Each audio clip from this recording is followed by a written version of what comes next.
Long ago, a great and wise sage climbed the holy peak of Mount Abu. He sought the favor of the gods to protect the people of the earth. But he was descended upon by Rakshas, man-eating demons with flame-red eyes and fangs like steel. Though the demons neared, the sage was as immovable as the mountain itself. Though he felt the heat of the demon's breath on his bare shoulder, the sage was resolute, making the offering of fire to the gods and asking for their protection. From the flames of his offering spawned the Rajput clans, born of fire and smoke. Their heroes fought the Rakshas, but though much blood was shed, the demon menace continued to darken Mount Abu. The sage dug a new fire pit deeper into the mountain earth, and again made the offering.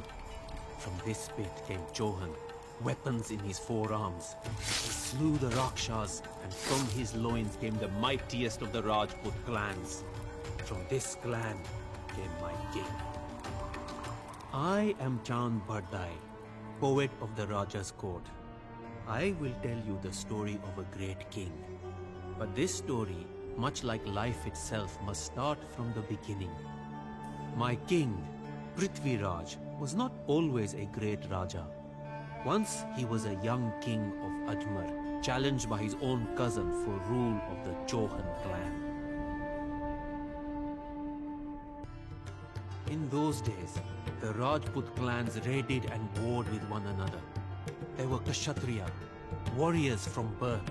A young Rajput like Prithviraj was headstrong and brave, but to be a wise king would take more than courage. From his minister Kaimbasa, Prithviraj learned wisdom and how to rule, but the spirit of the Kshatriya would never leave him. My Raja longed for new victories and lands to conquer. Rajasthan is a harsh land, a desolate desert snaked by the winding fingers of the Ganga river. The Rajput clans who rule here are as tough as the desert soil and as passionate and unpredictable as the river's flow. The name Rajasthan means the land of the kings. And from this land come India's greatest warriors and Rajas. A king named Jayachandra ruled the strongest of the clans. His experience and might was surpassed only by his bitter anger and ambition. He sought to rule all of Rajasthan.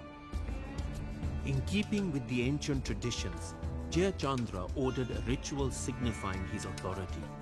A mare was released into Rajasthan and pursued by the king's warriors.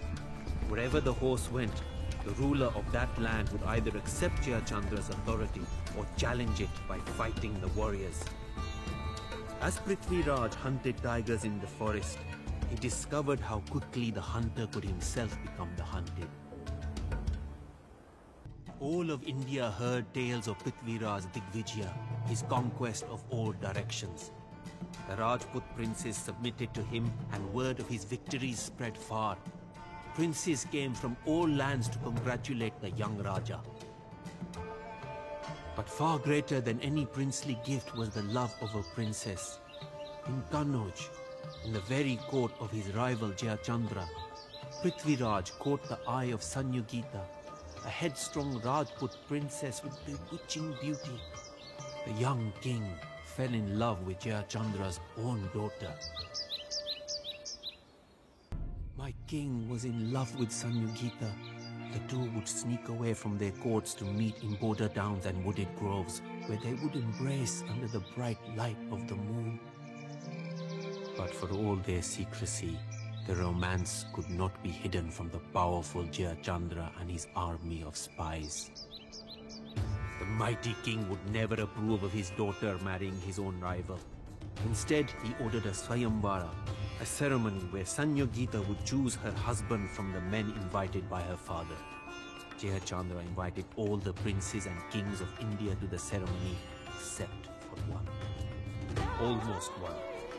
In mockery of Prithviraj, Jayachandra had a clay statue made in the young king's image to serve as the doorman to his court. Sanyogita was as headstrong as she was beautiful.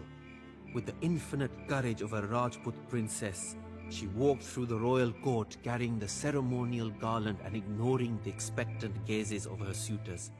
Coming to the door, she defiantly laid the garland around the neck of the clay statue of Prithviraj, declaring him her husband.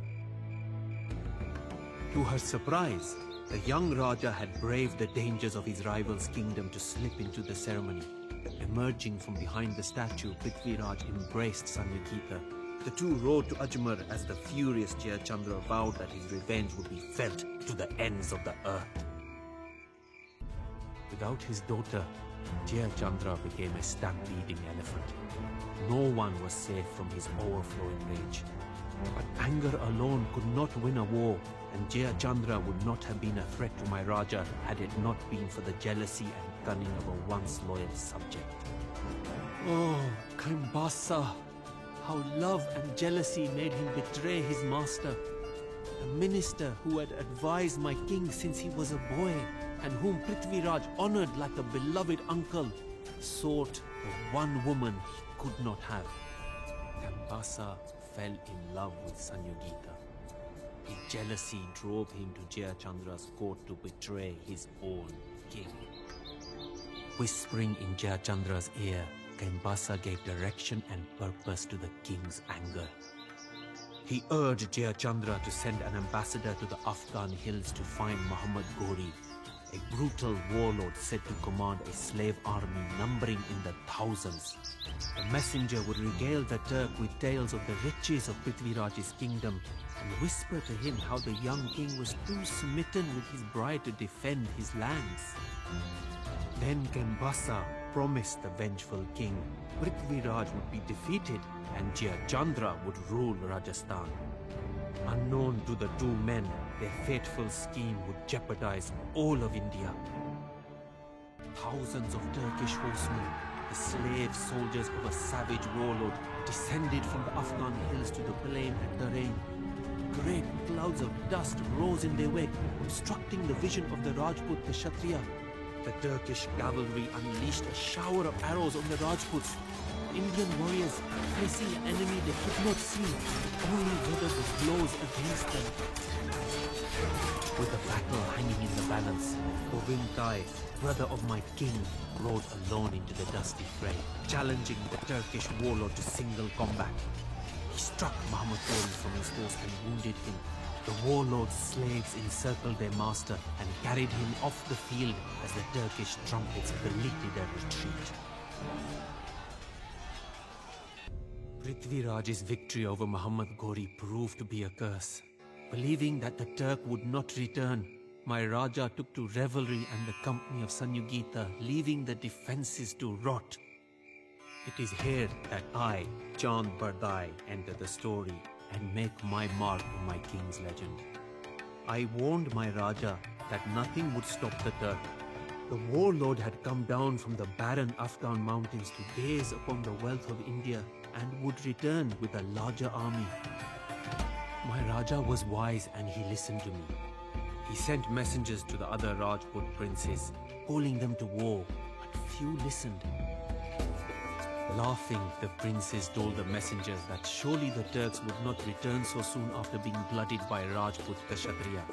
The princes of Rajasthan sent only token forces to aid my Raja's defense. As my king marched once again to war, I feared that he would not return. I began to write this tale and shared it with the other poets. Even if my king did not survive the battle, his legend would live on throughout all of India. I would make sure of it.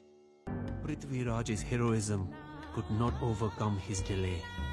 He was defeated and taken to the Turkish warlord's castle in the Afghan mountains. There, my king was cruelly blinded and imprisoned. I followed my Raja in his captivity. When I came to the Turkish court, I regaled the warlord with the same tales and feats that I have told you. Surely I persuaded him. A generous warlord would treat such a heroic Raja as a companion and vassal, not as a prisoner condemned to a sullen dungeon. But Muhammad's heart was cruel, and though he brought my Raja from his prison, he mocked Prithviraj for his blindness. In ridicule, he threw a bow and a single arrow at my Raja's feet and dared him to strike at him. Prithviraj drew the bow. Though he could not see, the sound of the Turk's sneering laughter made his aim true. He released the arrow, striking Muhammad Ghori. The guards fell upon Prithviraj and slew him. In Ajmer, Sanyogita was stricken with grief. So strong was her love that she could not bear to live another day without her Prithviraj. In honor of her husband and defiant to the end, she took her life by throwing herself into a fire. Thus, my story ends where it began, with a legend born of fire.